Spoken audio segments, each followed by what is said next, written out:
السلام عليكم ورحمة الله وبركاته. معانا مشروع النهاردة تجارة الشاي. في أكتر من 500 صنف شاي موجودين في السوق. تجارة الشاي ومشتقاته من المشاريع المربحة جدا جدا،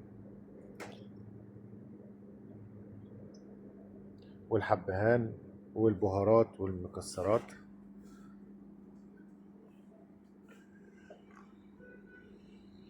تقدر تفتح مشروع ده بحوالي 100,000 جنيه، بيعمل لك دخل شهري من 30 ل 40 ألف جنيه صافي أرباح في الشهر.